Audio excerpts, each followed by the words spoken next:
এখন তো আস্তে আস্তে শীতকাল চলে আসছে, আর শীতের সকাল মানে হচ্ছে শাক ভর্তি ঝুড়ি।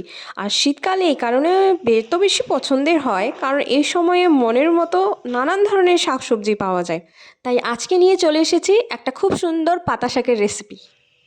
প্রথমে কড়াইয়ে তেল দিয়ে দেব, আর তেলটা গরম হয়ে গেলে এখানে মাছগুলোকে ভালো করে ভেজে নেব।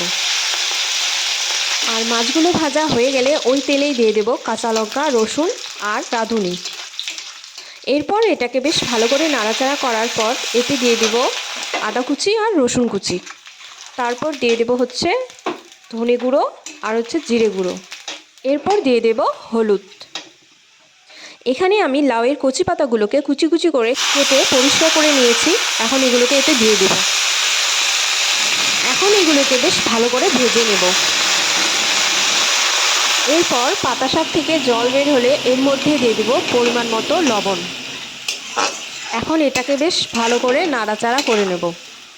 এরপর এর মধ্যে ভেজে রাখা মাছগুলোকে দিয়ে দেব,